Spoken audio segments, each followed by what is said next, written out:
Ndoda. Hayi mfondini, ndim lo bumbona. Ingam lithi manditshayise esipani kuba ndiqhawuke kakhulu. Kodwa nje ngithe bhanga nje kancinci. Hayi mfondini, futhi andinongaseli ke mna kuba umsebenzi ndiyawenza noba ndinjani na. Eyoba ndasela ayingeni ndawo emsebenzini.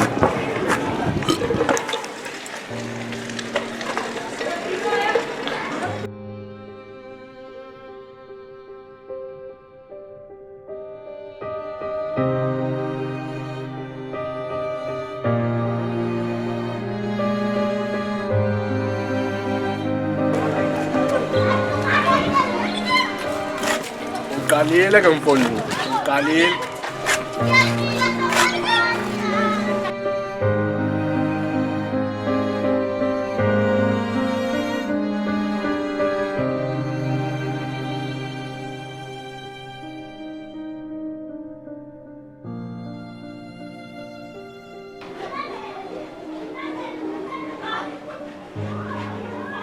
Imveni yakikelwa wawuvela.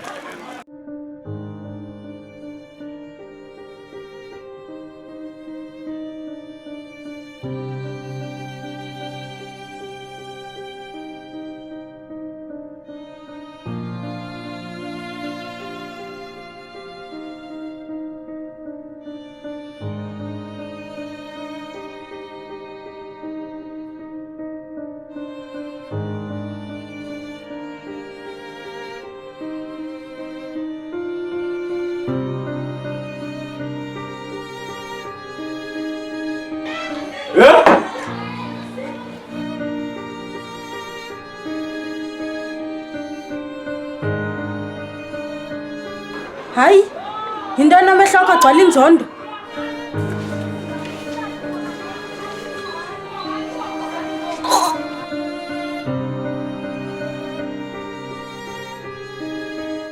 Uthe dekhe apha, imbiza ziklini, kungoba ndizawutya ntoni mna?